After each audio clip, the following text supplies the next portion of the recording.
Hey there, welcome to the Fiber Nymph Dyeworks channel. My name is Lisa, also known as Fiber Nymph, and today is a very snowy Friday. It is January 19th, and I opted for the bedroom today because it would have taken way too long to heat up the porch room today. So we're in here, and it also has pretty decent light. In fact, because of all the white snow out there, it's just blowing my face out. That's fabulous. So whatever. We'll just go with it. How are you guys doing? I hope January is being good to you. It's been an okay month here. We've had some ups and downs with things, but you know, who doesn't have that occasionally? Yeah, we are in for a good bit of snow right now. We're still under a winter storm warning.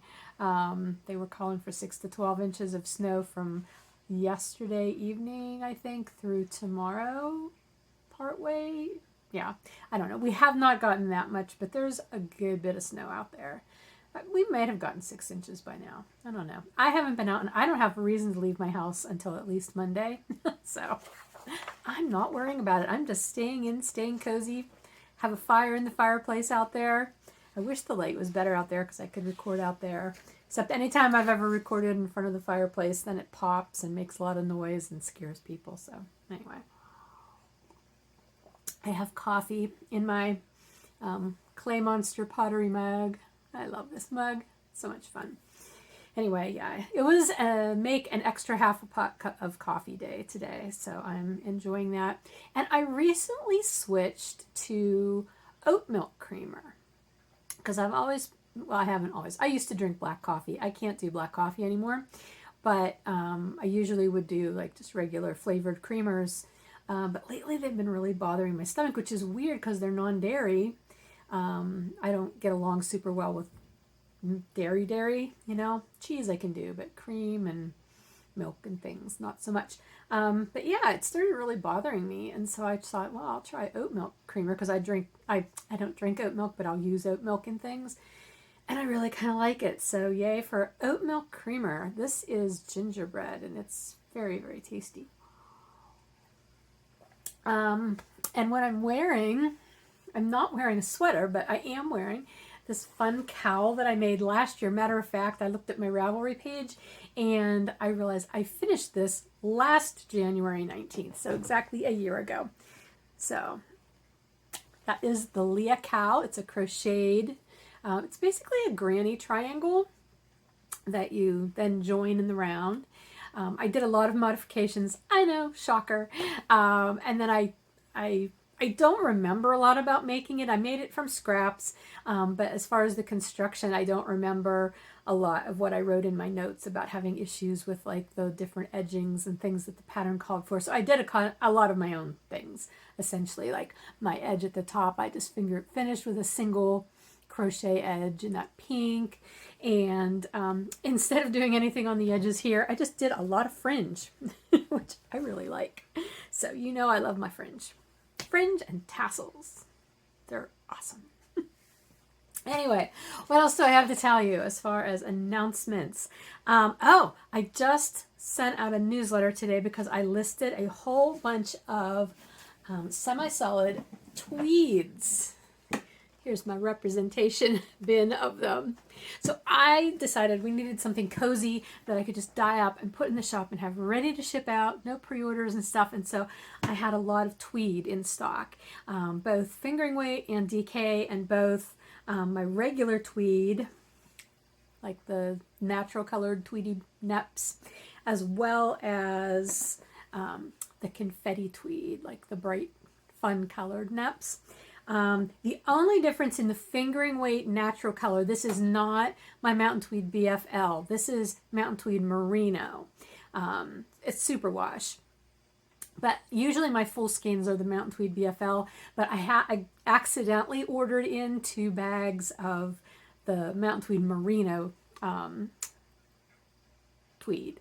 And so rather than confuse things with self-striping, I just decided to dye it up as a semi-solid. So this is actually the same base that my tweed minis come in, and it works just fine if you're like mixing and matching with the Mountain Tweed BFL.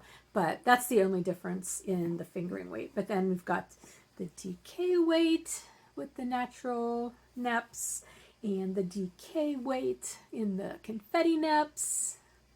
Is that the confetti? Nope, sorry, I'm showing you totally the wrong thing there. Here it is. There we go. Except that's fingering, whatever.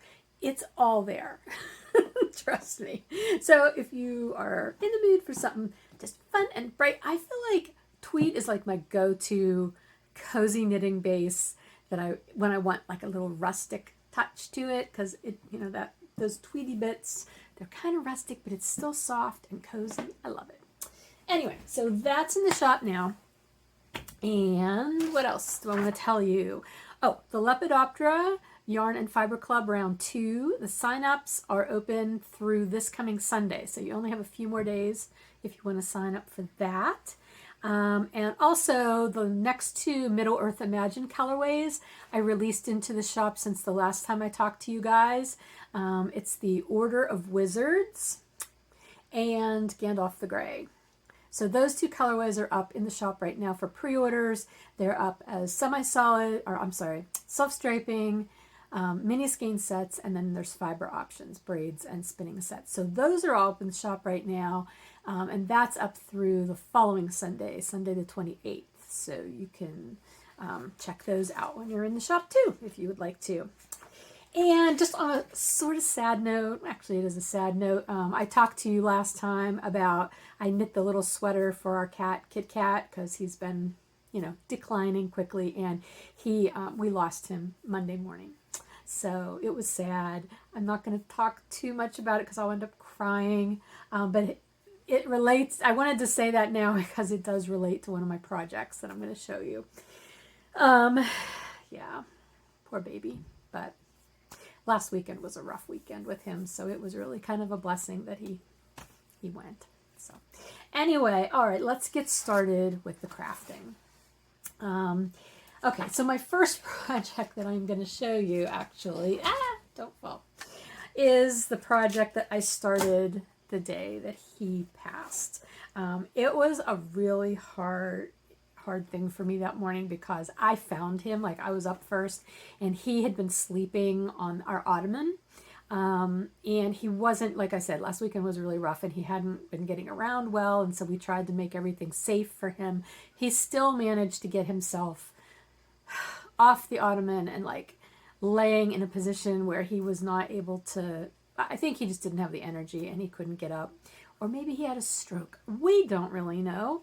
But when I found him, he was just very still and cold. And I thought, oh, he's already gone. But then when I went to pick him up, he meowed. I'm like, oh, okay. So I wrapped him up in a bit of towel real good, and I was holding him. And it was within a half hour that he went.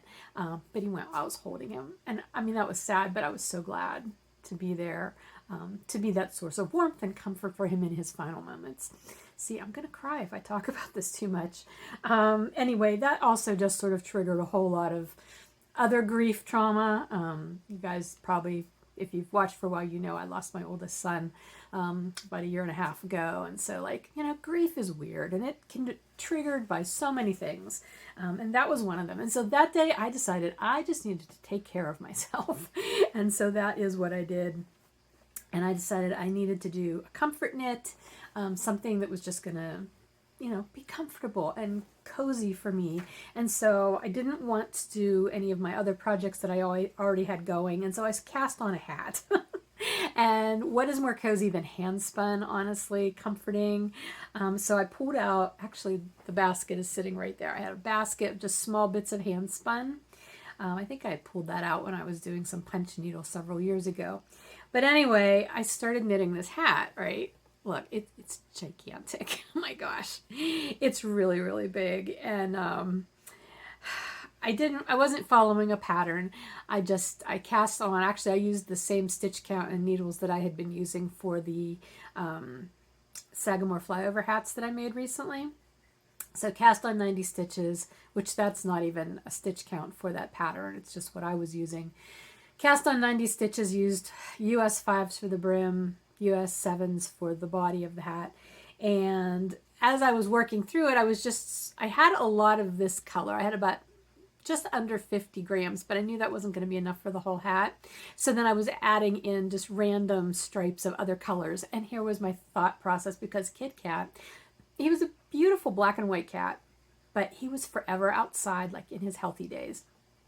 He would be outside. He would be crawling through the brush, the brambles, everything, and he would come in with sticks and leaves and all manner of outside weeds and dirt and everything just stuck through his fur. And even when he didn't have those stuck through, like his fur was just always skew all the time.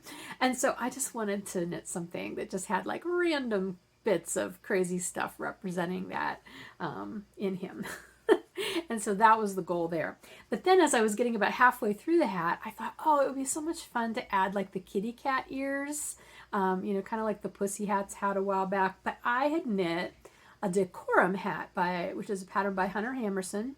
And I don't have the hat. I gave it to Emma, and I'm not sure where it's at, but if I have a picture of it, I'll put it in here. It's a cabled hat, though, and then it ends with the kind of those little ears.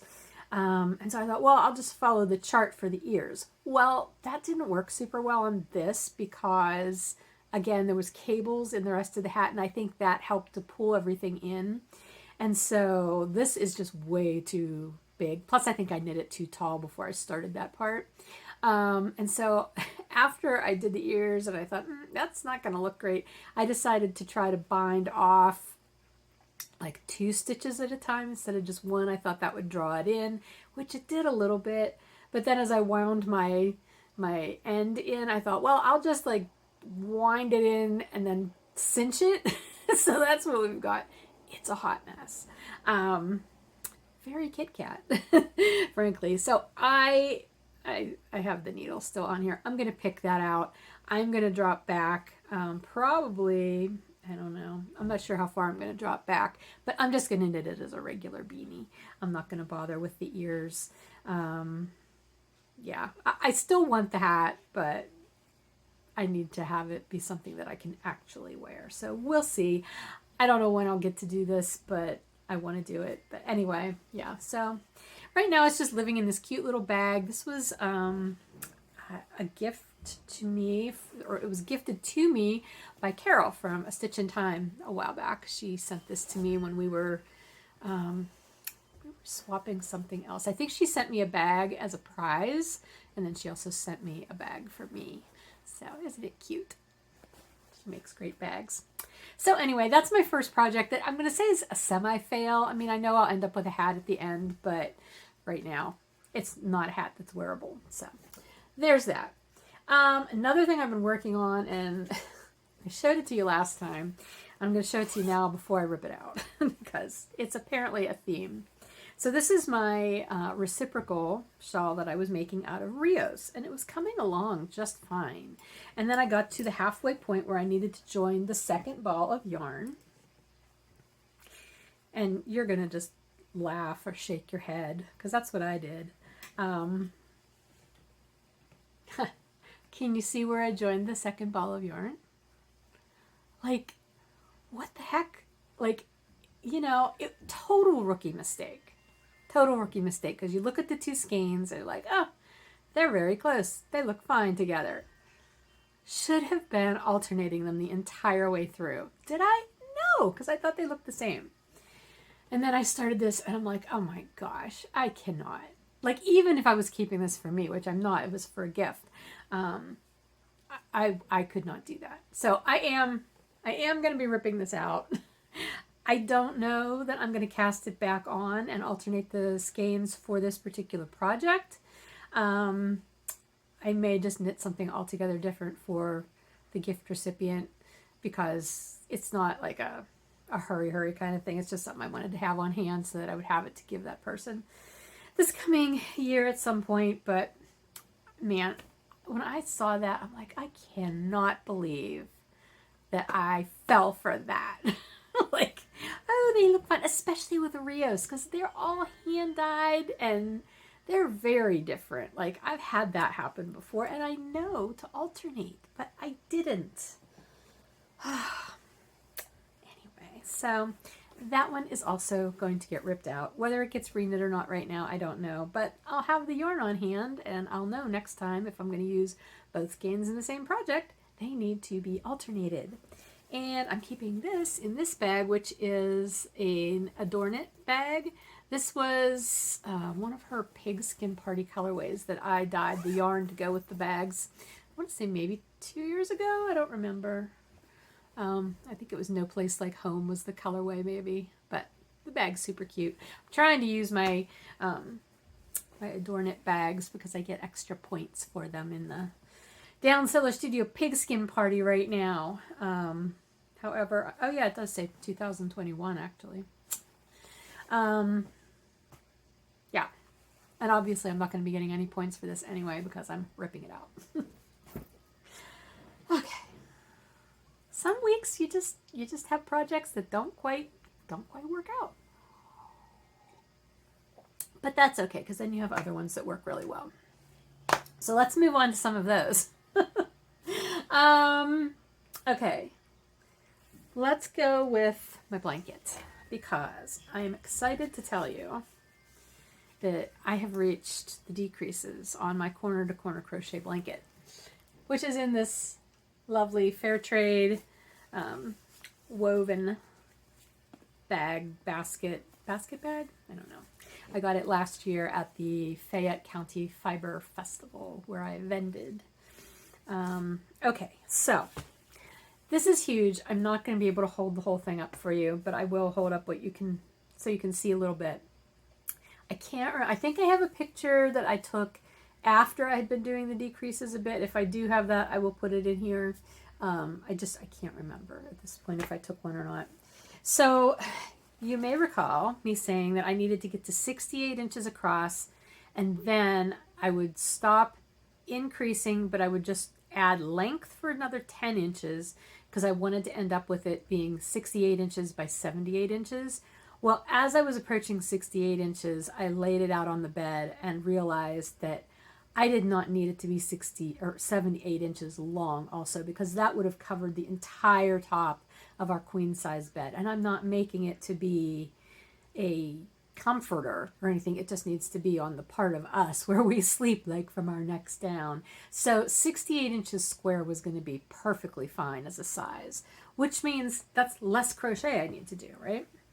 So I reached that 68 inch point, and then I started doing my decreases, and this is how far I am on the decreases. I know, look at all those ends. We'll flip them this way. So that's probably about a foot. I would say 12 inches of decrease. But here it is. I don't remember where it was when you saw it last. I know this right here. Yeah, this one was the last of the 24, the minis for the a Middle Earth Winter minis, because that's what I started this with, alternating it with semi-solid colors that I had dyed, like full skeins. I've since dyed, I told you, 5 more full skeins of semi-solids, and I think I've dyed a dozen more minis. Now, I'm at the point now where I'm trying to use up the leftovers of all of the minis. So I just have them in this bag. So that's what's left of all of those 24 plus 12 minis. So as I'm going down the rows, I'm just trying to pull out ones that kind of go with each other color-wise, and I'm putting them all in. Now that does mean that I'm ending up with a whole lot more ends like in here, and I am weaving those in kind of as I go. I don't think I did the last row yet, but I am weaving in those, as opposed to these ones on the end, which I have not yet decided what I'm going to do. I did get a whole lot of really good advice on how to handle those, and I am going to consider all of those options when it comes to that point. Someone had said, hey, just have fringe. Well, I could, because like I said, I like fringe. I just don't want fringe on the edge up by our faces. That would be kind of weird. Oh my gosh. Okay, I'm going to just put this all on the bed because it weighs a ton, and I'll fold it later. Anyway, I could do fringe and just weave in the ends up along the top. Somebody mentioned doing an envelope edging, which I did look that up. I like the idea of it, but I feel like it's going to be more bulky than what I want the edging to be on this. Same way with just doing even like a single crochet edge and knitting the edges in. So I don't know. I don't know. And I know Stephen West has some sort of thing where you like braid the ends together, your edge ends. I haven't looked that up. I don't know. That would be bulky also, and then you still probably have to do something to cover them up. I don't know. Honestly, weaving in all those ends would be a major pain in the butt, but I don't actually mind weaving in ends, so I could do that. We'll see. We'll see where I end up with that. I've still got a whole lot of crocheting to do before I have to worry about it, though. Let's see. Is there anything else I want to tell you about that? No. Oh, I did take a break from it. I have not worked on it probably since last weekend because it's big enough right now that the only place I can reasonably work on it is when I am sitting in bed, because it needs enough of a place to sprawl out, and the bed's really the only place where it's not going to get all cat-haired or get cats in it, frankly, while I'm working on it. But the way I have to sit while I'm in bed to work on it with it on my lap was having me like with my shoulders up a little bit, and I was getting like this kink in my neck, in my shoulders, and it was giving me a headache. And so I decided to take a few days of a break. So I'll probably work on it some this weekend, but I need to kind of not, I don't know what word I was trying to come up with there. You know what I mean. Need to take it easy and just not work on it constantly. There's a word I want so bad that's not coming to me. I want to say mitigate, but mitigate isn't it. Moderate. I have to do everything in moderation. So anyway, but it's coming along, and I still have hopes of finishing it before the end of the pigskin party. Whether or not I will or not remains to be seen. But okay, so there's that. And then there is my midwinter socks, which, look at this project bag. Just got this one, so I popped that project into it because it really wasn't even in a project bag at that point. I don't remember. It's been sitting on my dining room table. This is another Adorn It bag, and this is a new one. I don't know if she still has these in the shop or if they've sold out, but I also got really cute little stitch markers that go with them. And I wish I could remember what the name of the bag was. Mitten Season, maybe? I don't know. But it's cute, and it's got like this little snowflakey fabric on the inside and the nice bright orange zipper. Okay, so my midwinter socks. This is tweed. Yay, this is my Mountain Tweed BFL base. And this is the first sock finished, which I believe I was telling you about how I did something really wonky here whenever I was doing this contrast heel flap. And when I went to rejoin, I had to do all kinds of weird finagling to get back into the regular yarn. So I thought, okay, when I do the second sock, I'm not going to do that again. And so I thought I had it all arranged correctly. And then I finished the heel this morning and went to start with the regular yarn, and it was still not in the right place. I don't know what I did wrong. And so this time I did end up just picking up with it where it was. And so I do have this weird little, I don't know if you're going to be able to see it, but there is like this strange little stripe of yellow. I don't know. I can't see it now, but it's, oh, here it is. Like right along the pickup edge where I was picking up. It shouldn't be there. But you know what? I don't care. Life is too short to care. That's going to be in my shoe. Nobody's going to see it. It doesn't matter. So I am on the heel decreases of the second sock. And here is the Progress Keeper / stitch marker that comes with the set that I got. Isn't that cute? The other one, it's one of the nice round lever lock things, levers. I like these. These are the kind that I try to use when I make Progress Keepers, but it did actually come with a, nope, that's not it. With a snowflake stitch marker also, along with a whole bunch of little ring markers. That this is just on a regular ring marker. So And I imagine these are probably still in the shop. The stitch markers usually stay in your shop a little bit longer than bags. They sell out faster. And she also sent me this cute little pin. Knit fast, dye warm. So anyway, thinky stuff. I need to use this for part of a giveaway. That's what I need to bring something in to show you that I totally forgot. I'll run and get it later. But I may, because I think I have another one of those. So I'm going to maybe give that one away. We'll see. Hang on. But anyway, yes, my socks are coming along. These should be done probably in the next few days. So, yay, finished project that's going well that I don't have to rip out. Ooh. And lastly, hang on, got to rearrange things down here. Lastly, I did pull my Ariana cardigan back out and start working on it again. Bill and I were watching, well, let's see, we watched, all three of us watched the Barbie movie one night, and that's when I started doing these little squares. So I'm basically working on 10 more squares, which is another row's worth of squares. So I got them started while we were watching the Barbie movie, and then last weekend, well, I've worked on it since then also. Then I needed more of the blue yarn wound up into a ball. Bill and I were watching another movie last weekend, and it was not my kind of movie, and we got to one part in the movie where I'm like, nope, I'm out. I cannot watch this movie. What was the name of it? It's a really old movie. Oh, Deliverance. If you know, you know. It was not my vibe. So I just basically like left all this stuff in here. I'm like, no, I'm out. And I went out to the dining room while I finished watching the movie. And I didn't have this in here, but I had wound this by hand using a Sharpie as a Nosta pin. So I have my hand wound ball, but yeah, I'm still working on those squares. And so I just have to do that blue outline and then I can join them.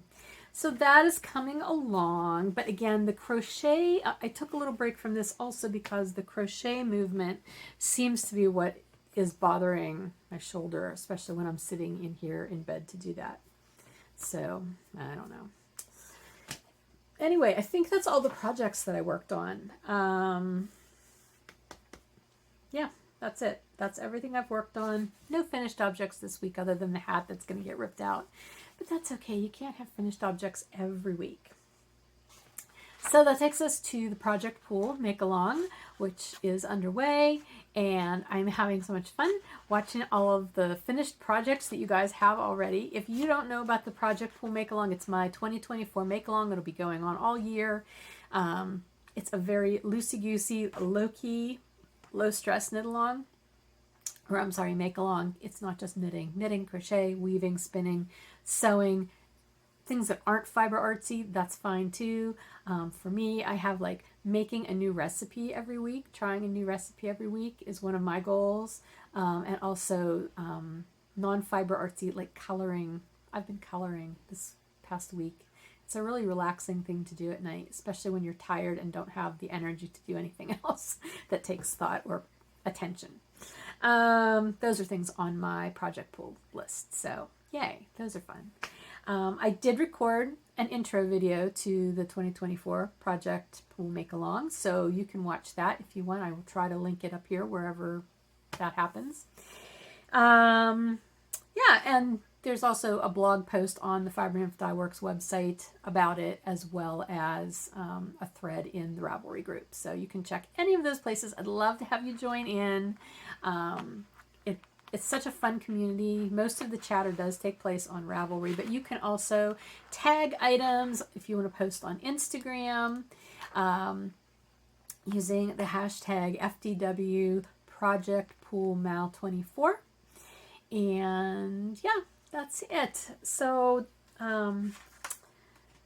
as I said, one of my goals, one of my project pool list items is to try a new recipe each week, and I have been trying to do that, and so far my favorite one that I made was an air fryer recipe. We got an air fryer for Christmas, and I know we're probably one of the last people in the world to get an air fryer, but mostly we've been heating up like leftovers, or like it's great for doing like frozen foods like French fries, tater tots, things like that, chicken nuggets, but chicken nuggets in the case of Emma and I. But anyway, I wanted to try doing like actual meals more than just convenient foods. And so I found a recipe for air fried tofu. Now, I am not a huge lover of tofu, number one. And if I am going to eat it, it needs to be very crispy. And I have had very, very little luck in making traditional, like, crispy tofu. I've done it in the oven. I've tried to do it in the stove. Did the whole cornstarch thing and all this stuff. Never really had a lot of luck with it. The only tofu that I really, really love that I've ever had is from Mad Mex. I don't know if you guys have that recipe or restaurant near you. I don't know if it's just a local, like a Pittsburgh thing, or if it's around in other places. But anyway, Mad Mex has a recipe called, or a dish called, Pennsyltucky fried tofu. I love that. It's so good. The leftovers don't really like because it gets mushy. I don't care for that. But when you first get it, it's just so yummy, and it's kind of got... It's got a sauce on it that tastes very, like it's got maple in it. So it's sort of a sweetish, not Swedish, almost like a sweet and sour kind of sauce on it. It's very, very good. Anyway, so I found this recipe. I will link it in the show notes. And if I didn't mention that, there are show notes below in the drop-down menu, where you can find those with links to project pages and other things that I talk about. So anyway, I'll link it down there. And it does have a sauce, and I used maple in it. And it was very, very good.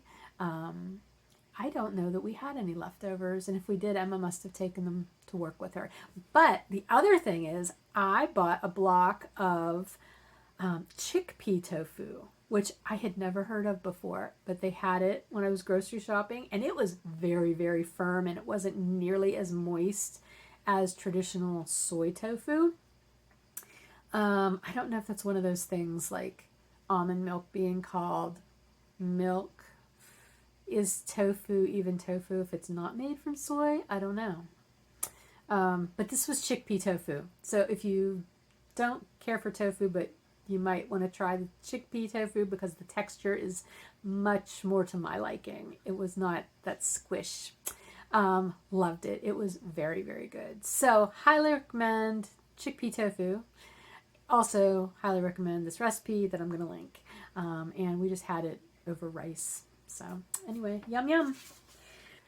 Okay, so this is end of the podcast. Lisa popping back in with a couple of things that I meant to show you and had forgotten to bring in. So went and got them, and I'm going to just pop this little segment in right here. Okay, so the one thing that I wanted to show you is this little gadget. Have you seen these? If you're on Instagram, you probably have. It is called a cordsmith, and it makes I-cord. Isn't this cool? It is so neat. Now, there is another person out there. This is being made by...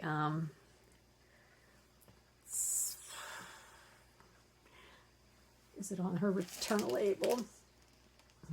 Autumn Eden Goodman is the woman's name. She goes by Size Inclusive Collective, I think, on Instagram. And she makes these, and they're called Cordsmith. Now, there is another maker out there. I don't remember what their name is. They're also making ones. They're slightly different. I think they have a wooden handle versus this. I think this is probably 3D printed, I'm going to say. Maybe it's not. I don't actually know. But it's actually pretty cool. So you basically, once you get it set up, which it was very easy to set up, and she's got lots of videos up on how to do it, you're just basically taking it, wrapping it at the top of these 3 hooks, and then you pull down and take it back down around the hooks, and it makes I-cord. Like, this is so mesmerizing to do. And I was playing with it after I, got a big strand of this, and I was just playing with it, like how you could pick up like the edge of a garment and knit the I-cord onto it. Laura Nelkin actually has done a whole lot of different things with hers. I think she somehow might have been, I'm not going to say anything because I don't know for sure, but she has been showing a lot of things to do. She's done beading with hers, because she's the beading queen, Laura Milken. But yeah, somebody was doing this with like multiple strands of scrap yarn, making scrappy I-cord, and then I forget what they were turning them into. Like maybe mats or something. I don't know. This is so addictive though. Like, and it's so easy. So anyway, yeah. So I got one and I ordered a second one because at the time I think it was like buy one and it was one price. And if you bought a second one, you got a little bit of a discount. And so I bought a second one. Oh, it's still wrapped up, with the intention of doing a giveaway for it. So it's sort of a greenish, a mossy green color. It's got a little bit of sparkle to it. So anyway, if you are interested in getting a cordsmith or winning a cordsmith, leave a comment here on YouTube in the comments on YouTube under the video and talk to me about I-cord, or just say, yeah, I would love to try the cordsmith, or tell me what you like to make with I-cord. What do you use? Do you do I-cord edges? Do you make it for drawstrings? That's mainly what I've used I-cord for, but honestly, I'm so lazy. I hate knitting it, so I usually end up just chaining crochet chains for drawstrings. But now that I have this, as far as I know, this works with a lot of different weights of yarn. Like I said, this is DK that I'm working on it. I did see somebody using multiple strands, so that was probably a DK. I haven't tried it with just straight fingering yet, but I know people in other videos did. So it's probably just a little bit looser. But yeah, I think there's so many different things you can do with it that it's fun. So anyway, I would love to give one of these away. And if you win this, I will draw a winner on the next regular podcast. Hopefully I'll remember. If you are the winner, I will also include this cute little Adorn It pin that says knit fast, dye warm. So that will be yours as well. Totally unrelated, but actually it sort of color coordinates. But it would be fun because, like I said, I'm pretty sure I have this pin already, so I don't need to. I will share it with you guys. Okay, that was one thing I wanted to show you. The other one, I did have another new item aside from that Adorn It bag and stitch markers, and it's some yarn from Knit Spin Farm. Look how pretty. Just such soft, soft colors, and it is called Shades of Winter. So, super happy to get that, and I got that on her Corriedale sock, which is superwash Corriedale 75% superwash Corriedale, 25% nylon,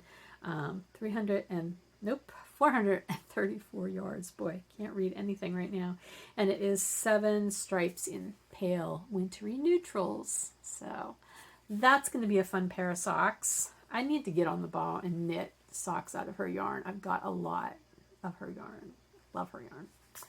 Okay, so that's the new things that I wanted to share with you. Wanted to definitely get in the thing about the giveaway, and I'm going to pop this into the video and then return you to where I was at. So, okay, bye. Okay, what else? That takes us to the shop. As I already said, there's all of the semi-solid tweeds in the shop right now, ready to ship. They'll go out probably Monday. If you order them this weekend, I'll get it out Monday or Tuesday. It kind of depends on what the roads are like at this point.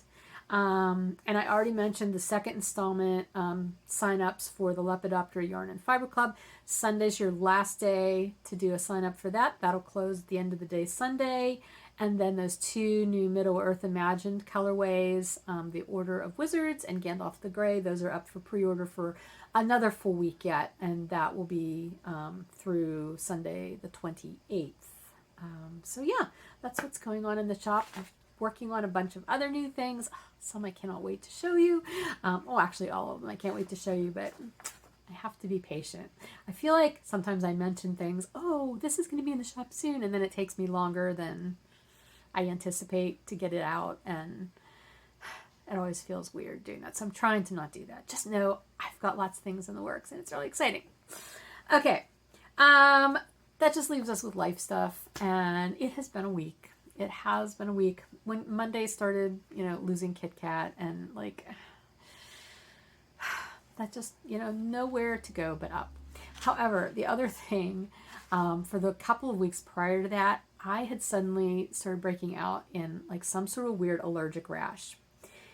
Couldn't figure out what it was because Bill and Emma also were having rash kind of issues over the holidays. And it was weird because you go through the list, like, did we change soaps? Did we change detergents? Did we change shampoos? Anything. But none of us use all the same stuff other than like the detergent, really. But I hadn't changed anything. So it's like, what's going on? And what I finally deduced was it was from Kit Kat, because he was never a cuddly cat. Like, he was a friendly cat, but he didn't like to be held. But it was those last several weeks of his life where he was just he had no weight on him. He was always cold, and he wanted to be held. He wanted to be on top of us. So we were all like holding him, and Bill and I had been bathing him probably about once a week because he was having accidents and getting messy, and so we're in this water and it's getting on us, and we had to like trim his fur a few times, and to try to get some nasty stuff out. And so all that hair, and I think that's what it was, because that's the only common denominator between the three of us. Bill's cleared up pretty well on its own. Emma did end up going to the doctor at one point because she was itching so bad it was driving her crazy, and they gave her prednisone, which, yay. Mine didn't actually start till a couple weeks after theirs, which is weird. But then it very shortly like spread enough that like I was waking up at night. It was waking me up, and I felt like I just wanted to scratch all my flesh off, which I know is a delightful image for you. But I finally went to the dermatologist on Tuesday, and he's like, yep, it's an allergic dermatitis, and your immune system has just made it go bonkers. It's great having autoimmune issues that just overreact to everything. So I too am now on prednisone for 3 weeks and an antihistamine. So I'm like, whoo, you get to that point if you've ever taken prednisone, like it suddenly will start like just, you're wired. At least that's how it affects me. It hasn't gotten to the point where it's keeping me awake at night, thankfully. Matter of fact, last night I had the best night's sleep that I've had in weeks because I did not wake up wanting to scratch all of my skin off. So, win. What else? I think I've said I've been trying to be very mindful about taking time every day to do some sort of self-care thing. And for me lately, it has been coloring. I bought some new markers because honestly, shopping for office supplies and school supplies, things like that, that's medicinal. So that in and of itself helps. But using it, I just have like one of those, adult coloring books, like not adult, but you know what I mean, like the flower, the real intricate things. And so I've just been doing that every few nights. It's fun. And it's like if I'm too tired to even try to knit or crochet or something, it's like I can sit there and just do that. I don't even care if I'm staying inside the lines.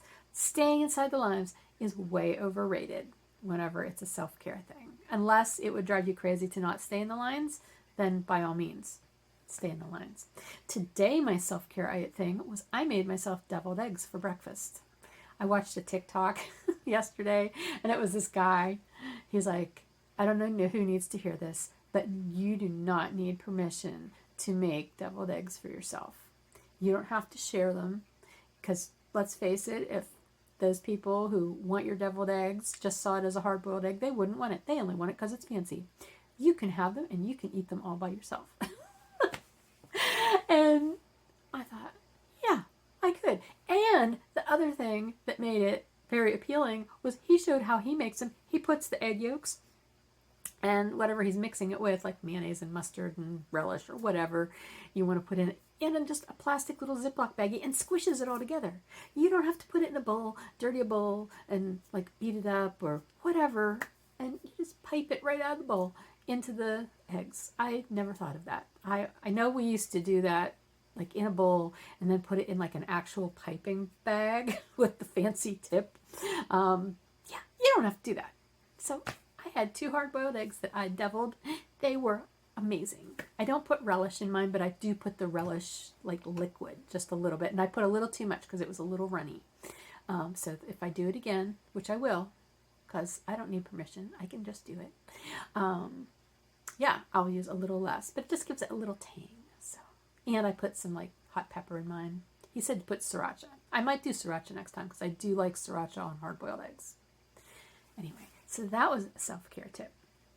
And oh, something I have to look forward to at the end of February is I made airline reservations to go visit my mom for a long weekend in Florida.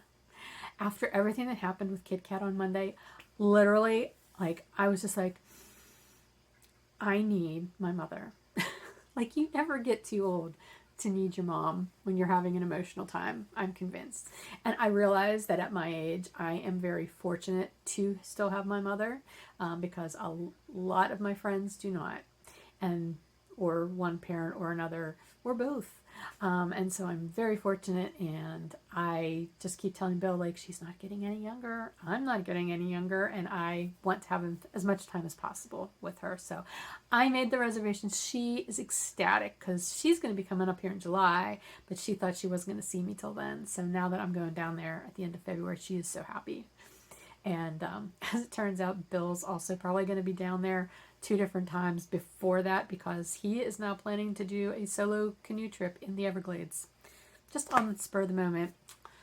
I'm so happy for him. Everglades, last place on earth I want to be in a canoe.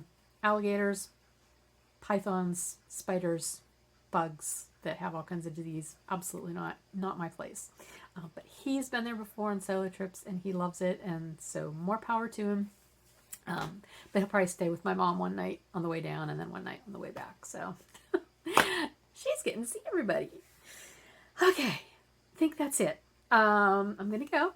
And I hope you guys are well. I hope you're having fun with your projects. Hopefully you're not having to rip too many things out. And I will talk to you again in the not too distant future. So have a good rest of your January, and we'll see you soon. Bye.